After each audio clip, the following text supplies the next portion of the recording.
Hi, this is Amanda Dolan, and welcome to the Mental Society. Today, I am joined by Kamini Woods.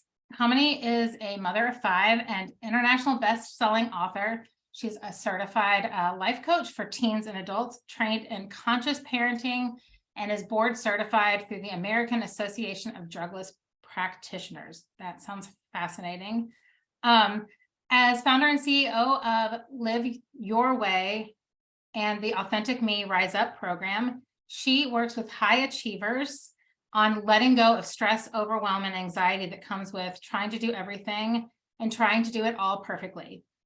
Kamini helps remind them that their uniqueness is a gift to the world as she guides them on their journey back towards inner confidence, reduced stress, and empowerment so they can be re-energized and become who they are meant to be in their personal and professional lives. And her goal is to meet clients where they are and support them as they grow, taking them from expectation hostage to resilient self-leader. And thank you so much for joining me. I appreciate it. And you know, when I was reading that expectation hostage, I love that phrase. So tell me what that means for you and your clients. Well, first of all, thank you for having me. I'm really grateful to be here with you. In terms of expectation hostage, what it means for me, as well as the clients that I work with, is it is a way to express how we are held in, we hold ourselves back, or we put ourselves in boxes in order to please others, or in order to fulfill the expectations and receive the validation from other people rather than from an intrinsic place. So it's really referring to how we live extrinsically rather than intrinsically. I'm wondering too if it's like I'm holding myself to the expectation that I think someone else is expecting me to be, right? Like I think that this person is expecting me to show up in this way, so therefore I expect myself to show up this way. Yes, and also I think with people pleasers, what happens is we normalize certain behaviors for the people that we're in a relationship with, so they actually do start expecting things of us. Oh, So absolutely. I think it's both. It's a both and rather than a one or the other. That makes sense, right? Because we teach people how to treat us. And so when we Exactly. show up, let me do that for you, let me fix that for you, Mhm. I will always, say yes. Mhm. And saying yes can be problematic for a lot of us. It can Not because we always. normalize, not always, but it can normalize the idea that we have to constantly do everything for everyone, or it normalizes the idea that we will always say yes and that we don't give ourselves permission to say no. And we actually think it's a bad thing to say no. And like one of the things, we talked a little bit that we work with some very similar people. One of the things that I talk to my clients about is when you say yes, what opportunity are you taking away from someone else? Mm, that's a Because great way to maybe put it. you're not the right person for that. Because if you're not all in, Hmm. and so when it comes to people pleasing, if you're not 100% like ready to do whatever that thing is, it's kind of, are you showing up in the way that that person really needs? Um, so I just, that's something that like I've noticed is when you can see how you can benefit someone else with a no, Hmm. shifts that like I have to say yes. I have to say yes. The other perspective and kind of bouncing off of that question that you're asking is, if I say yes, or if I say I will do this for this person, I'll people please and take care of the thing, whatever it may be. What are we potentially robbing them of getting to experience? So as moms, that happens a lot, right? Where we think we need to take care of things for our children. And when in fact, what if we allowed them to do it themselves? What if we allowed them the experience so that they could gain from it, rather than us taking care of it, thinking that we are trying to show up and do all the things and ensure that our children are well taken care of, right? But in fact, what we're doing is we're robbing them of the experience of getting to have that autonomy for themselves. And as a mom myself, and I know that, like I said, you're a mom of five, I don't want to raise children. I want to raise adults. Like I want when my kids leave home, that they can cook for themselves and do their own laundry. And one of the things I've talked about, I think here, but with other people as well, is growing up, we had a housekeeper and my parents did my laundry. And when I went to move out of the dorm in college, my mother hired our housekeeper for an extra day so that she could teach me how to clean.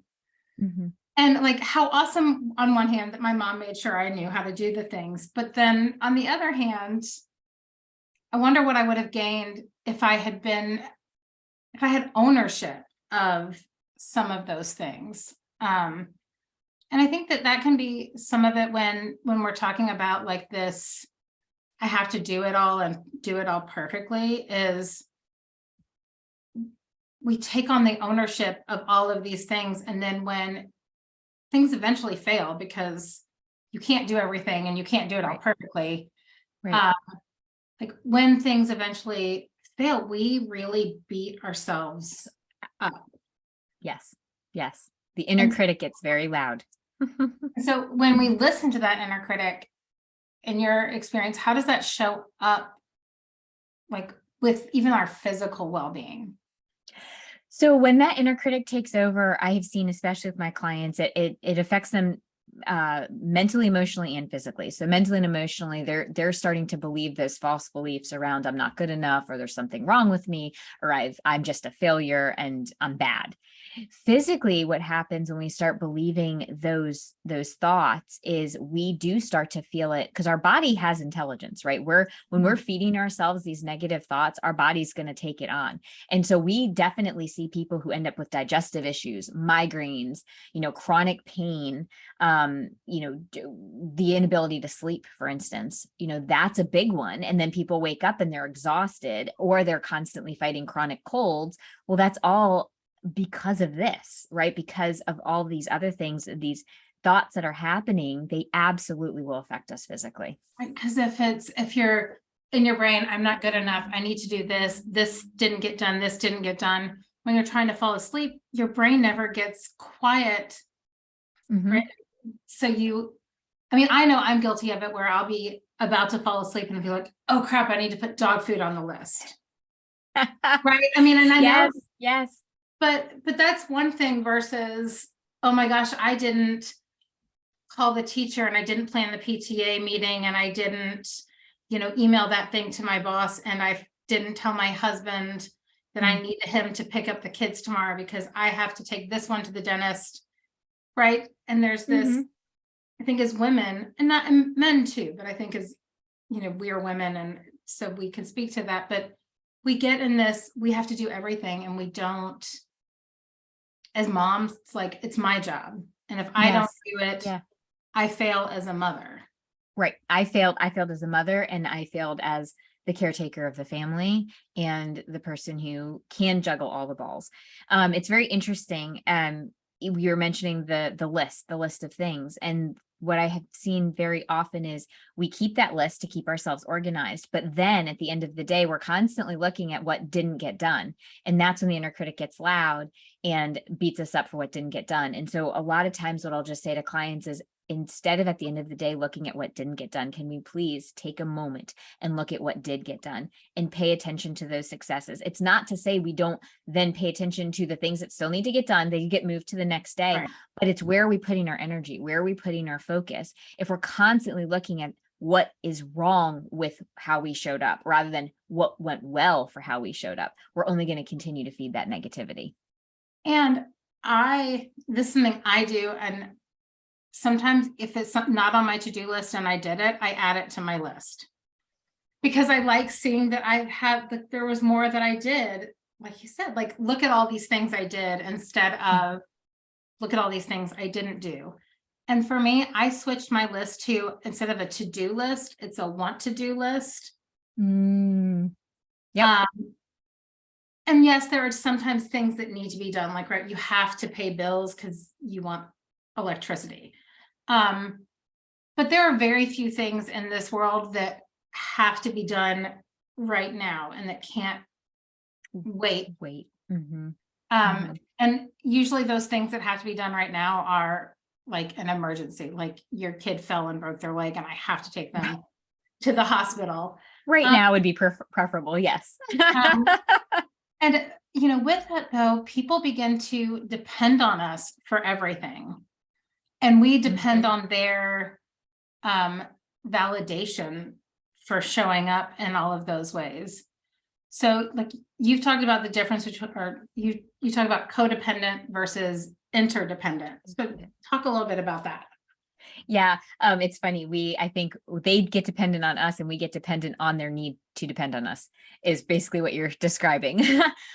So with codependency, the way that I describe it is we lose our identity, right? We become kind of lost in the other person. The best way that I have demonstrated this for my clients is drawing two circles and literally putting them one on top of the other. You cannot tell the difference between you and the other person. We've kind of become one. We've totally lost our identity. When we have an interdependent relationship, if we were to take that idea of each of us are two circles, what we're really doing is drawing a Venn diagram where the circles are somewhat overlapping, right? But you can still see each separate circle. We can still see its own identity. And the parts that are not overlapping are the parts that are really our identity still, right? It's our desires, our needs, our beliefs, our wants. All of that is still existent. And the part that is overlapping is the us. And that's what we do together. That's our goals that are maybe as a couple, or, it depends what relationship we're talking about, family, whatever relation. It doesn't have to just be romantic, but that's the us version. But what we're doing in interdependent relationships is we're still maintaining who we are on our own, without losing our identity. And I think what ends up happening a lot with moms is we take on the role, or our identity becomes the role of mom and caretaker and doer of all things. And in that process, without even realizing it, we do start to lose some connection with our own needs and our own wants and our own desires. And that's when we start becoming codependent and we end up being, basically one circle on top of the other. And that makes so much sense. Like, right, we want to be present always for our kids. We want our kids to do well. And when you're married, you want you want to support your partner and all of the things so that they can do well. And when you lose yourself, what happens when those relationships end or shift, right? Like, because you have kids in college now, right? That are my oldest is actually out of the house. She's 21, but she's actually working as a professional ballerina. So she's kind of on her own, doing her own thing. But even my second oldest is in college, and there is a shift in that relationship. The dynamic has to shift. And when you have that codependency of the need to be needed all the time, there is a feeling of, well, who am I now? I'm actually working with somebody currently who's going through that shift. It's the empty nest type syndrome, where it's like, oh gosh, the people who have needed me all this time and that I identified my role with taking care of their needs, they're not needing me in the same regard. And so there is that time period of, well, now I've got to realign with myself and figure out who I am now.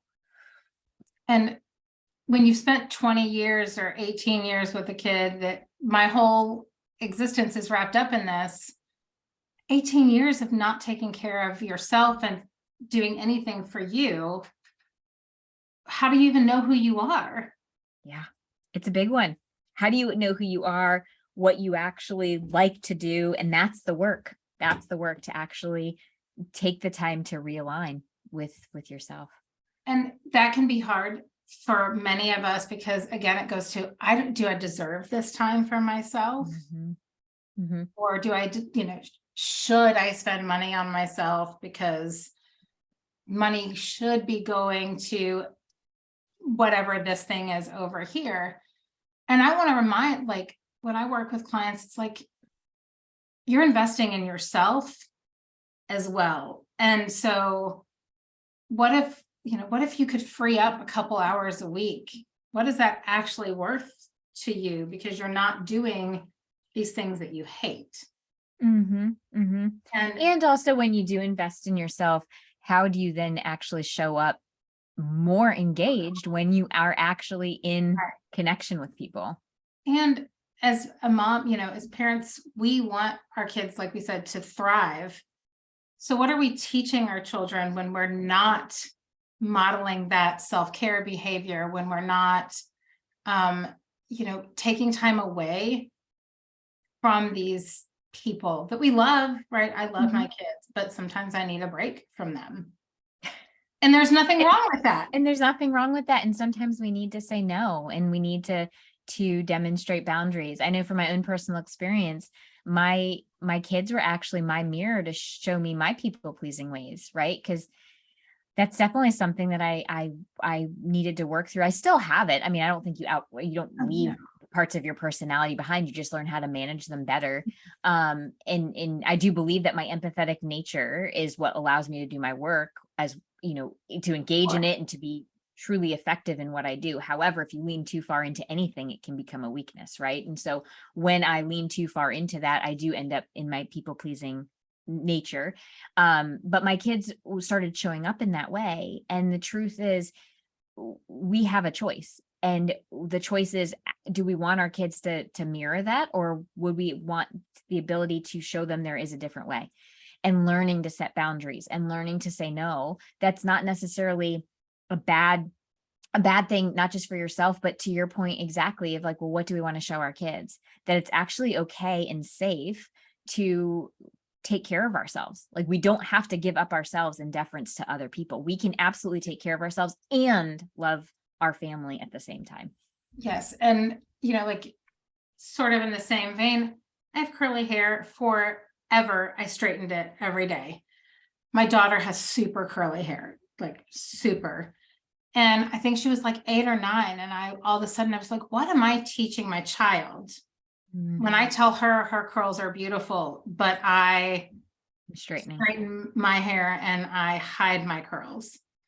And so as parents, what are we teaching our kids and telling them about their value and their, you know, what makes them worthy of love, right? If we show up as, I'm only good enough if I do 5 million things for everyone else, it's almost like we're setting them up.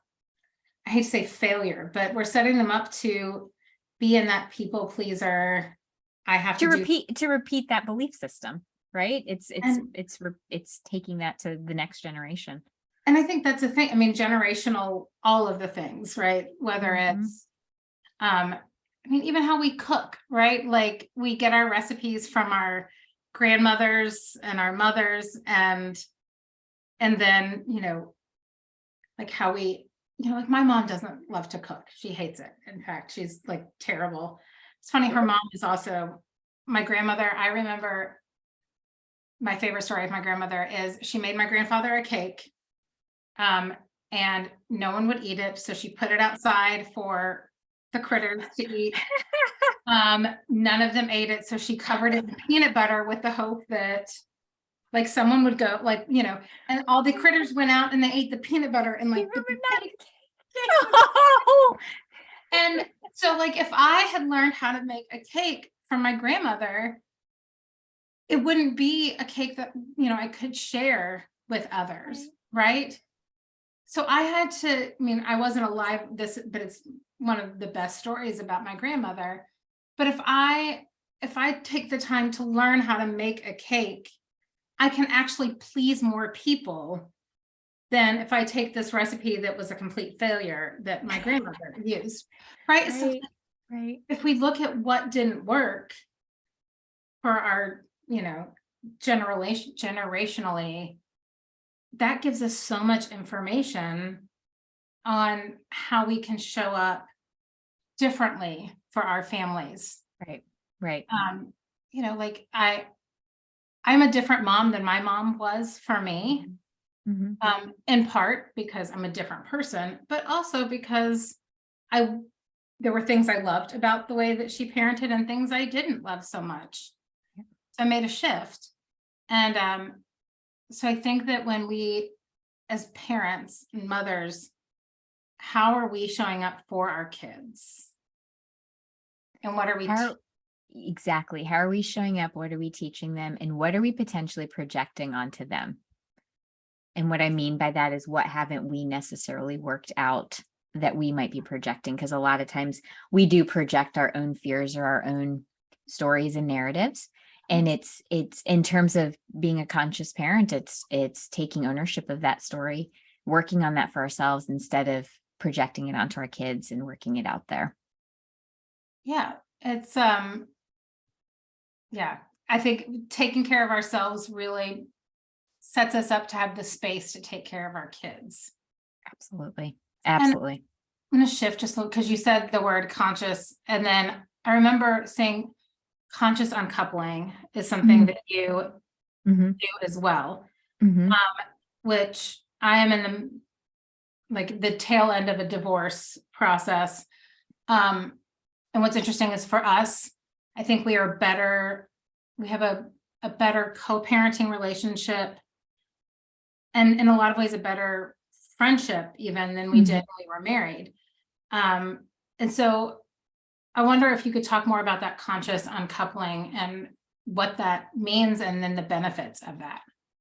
Sure. So with conscious uncoupling, which is based on Catherine Woodward Thomas's work, what we're really doing is we are recognizing that the healing, in order to get over a relationship, we have to do that internal work. It's about taking a look at ourselves. How did we show up in the relationship? Not from a judgment perspective at all. It's from a very curious, a compassionately curious place where we're asking ourselves specific questions about what patterns might we have repeated within the relationship.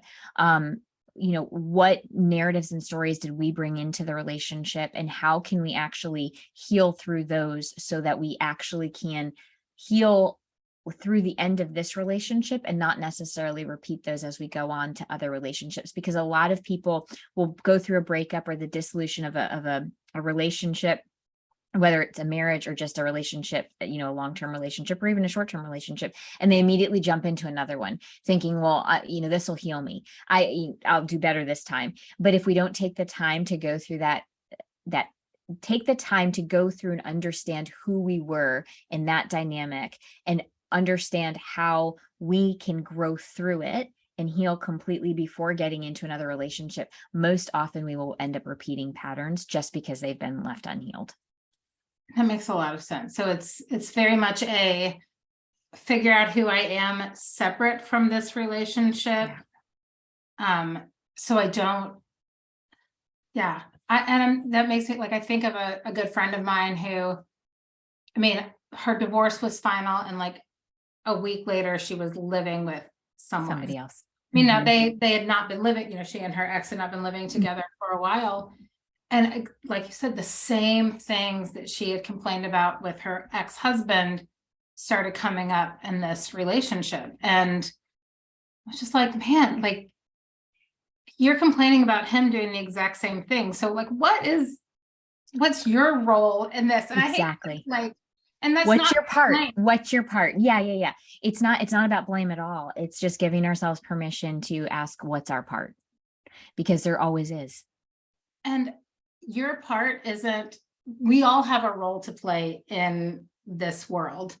Mhm. And we get to decide, I think, if we stay on stage in that role, in that costume, or if we want to go to a different stage, or maybe we just want to be like the stagehand and hide in the background for a little while. And that's okay. Yeah.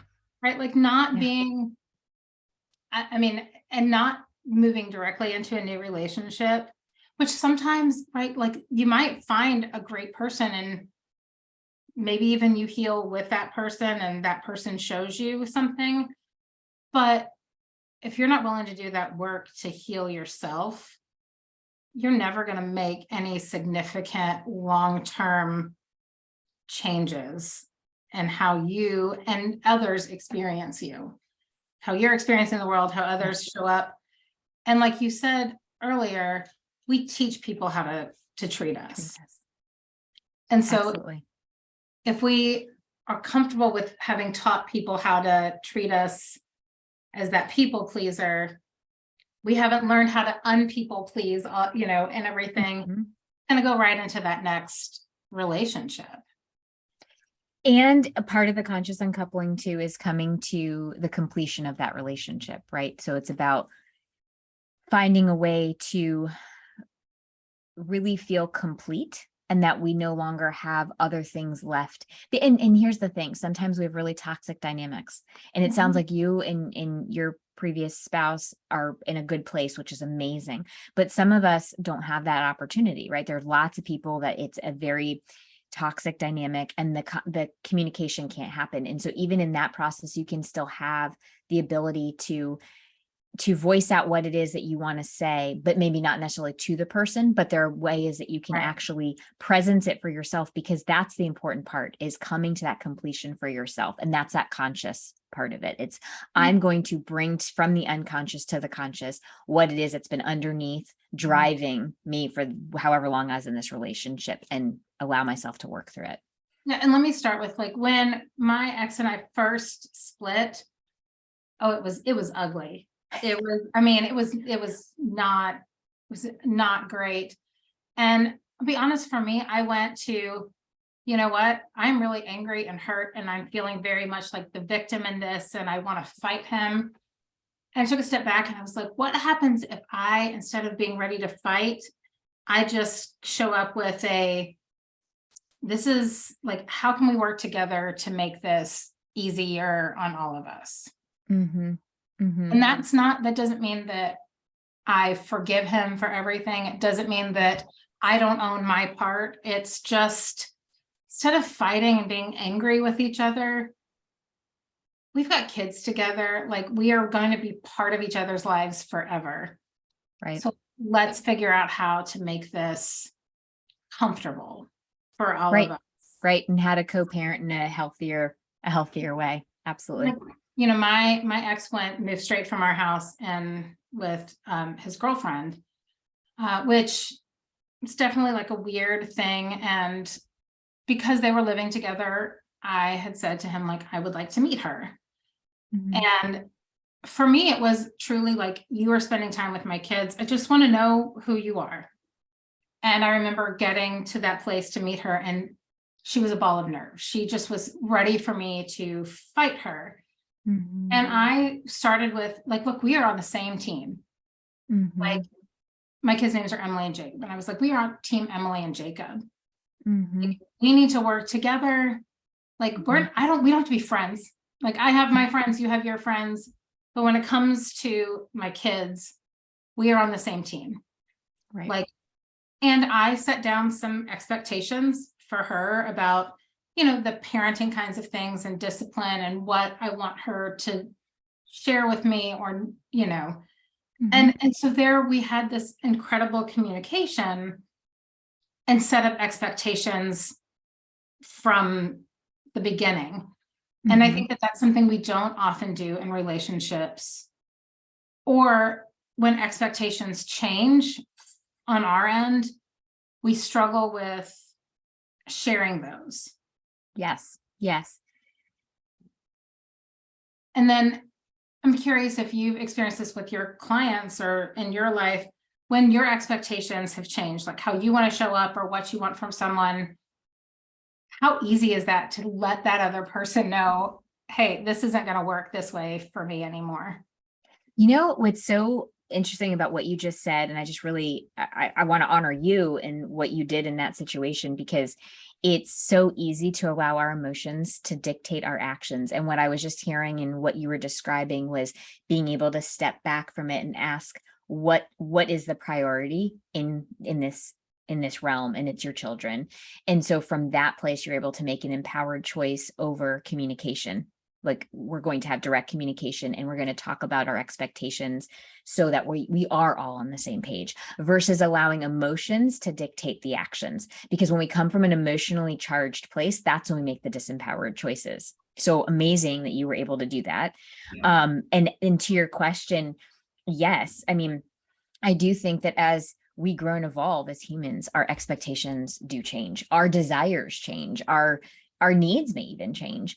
And a lot of times, if we are people pleasers, we are very afraid of communicating what those are. But what happens when we have unspoken expectation is 99% of the time, somebody's going to get offended or get hurt.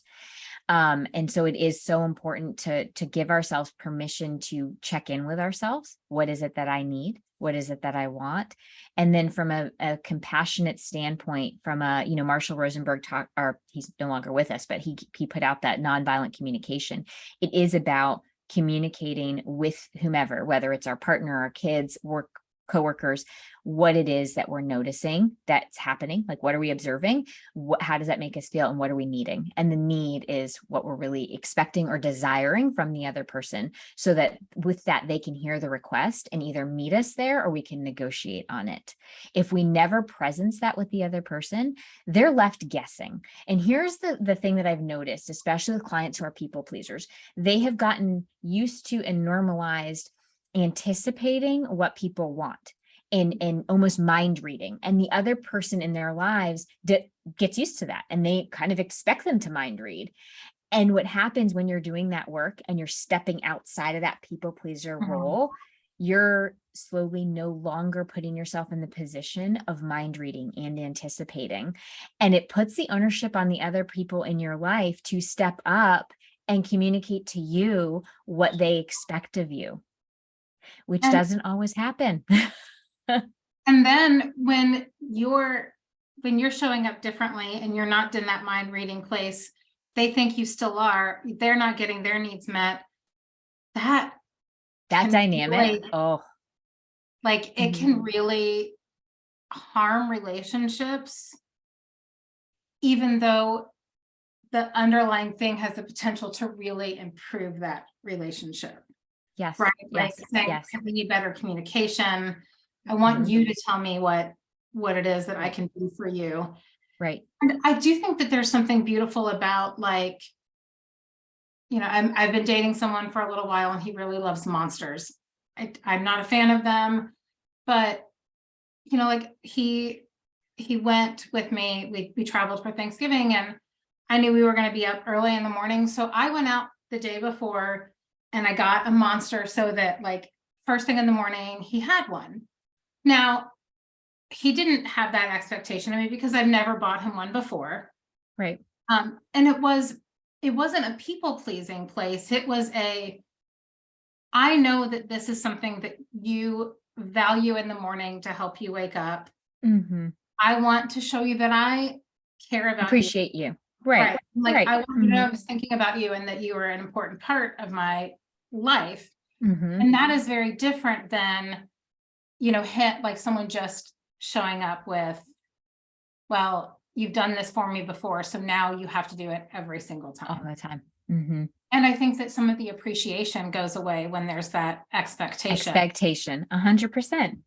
And then the person that is doing the thing starts to not feel value because they're just not being appreciated. And I think that all of us want to feel valued by the people that we love.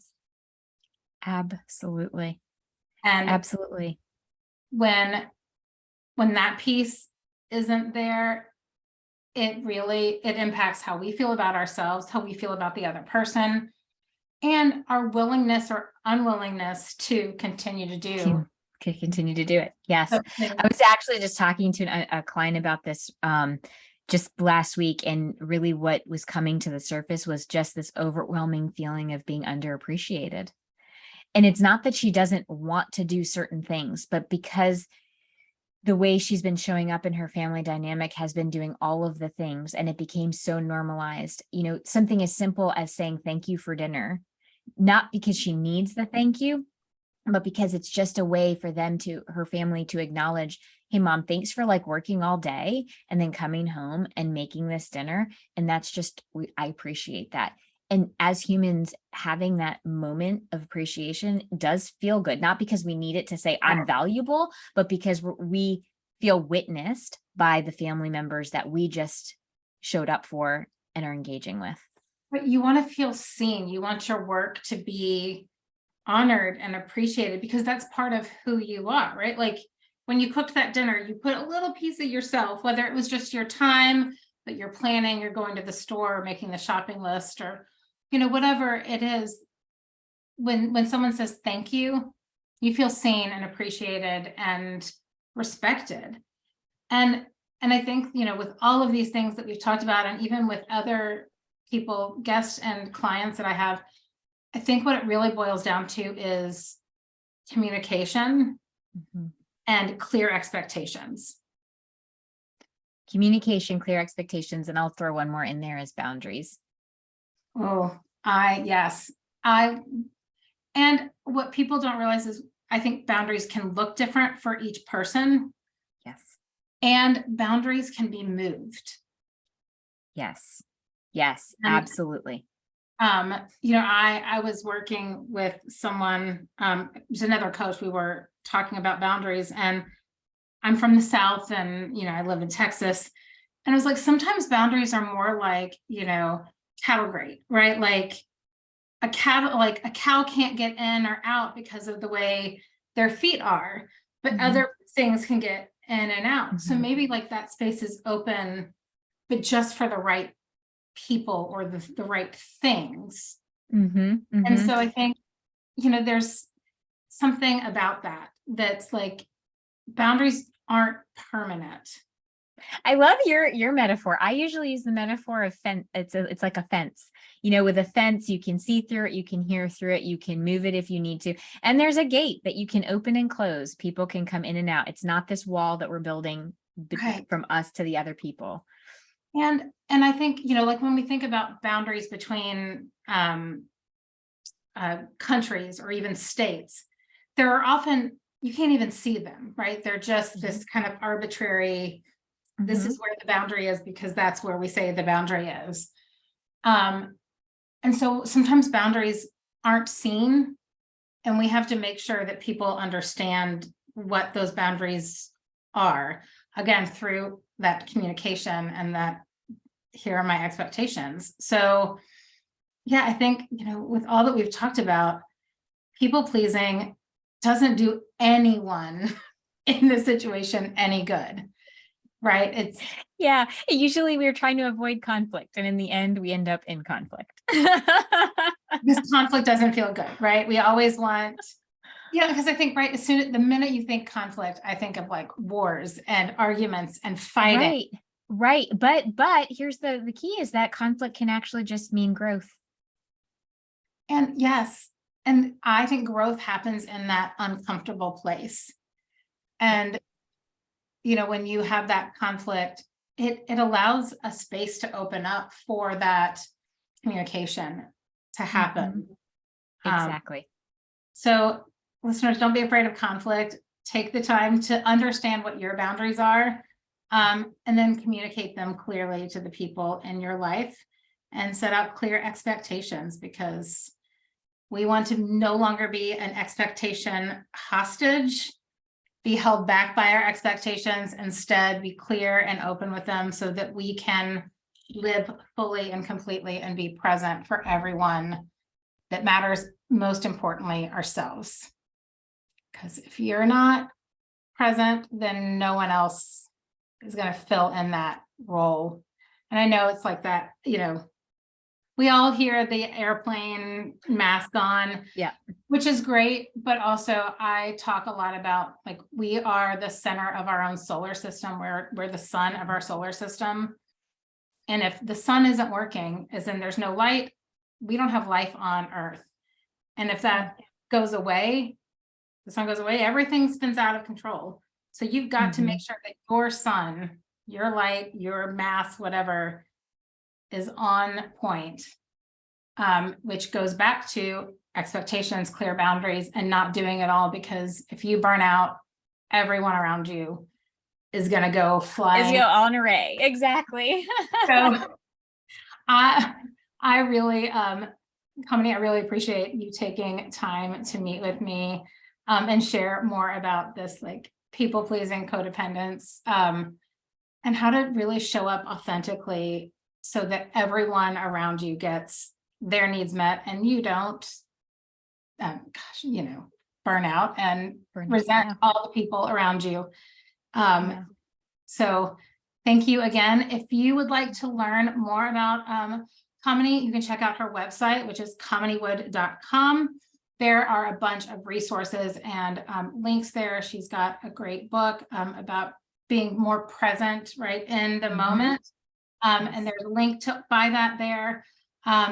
You have some other resources, and I am sure that if you would like to work with her so that you can get out of that place of, I've got to take care of everyone else, how do I take care of me? She will walk with you on that journey. So thank you again for joining me. Thank you. And with that, we have reached the end of today's episode. Thank you so much for listening and learning more about how mental health and society meet. Now go out into the world and open a conversation and discover how mental health is experienced all around you. You can find more episodes of the Mental Society and all the places you find your favorite podcast. And please don't forget to subscribe so you don't miss out on anything. For other resources and articles, you can check those out by visiting our website, thementalsociety.com. Remember that you are not alone in your struggles. Hope and help are all around you. And until next time, this is Amanda Dolan, wishing you good health, mental and otherwise.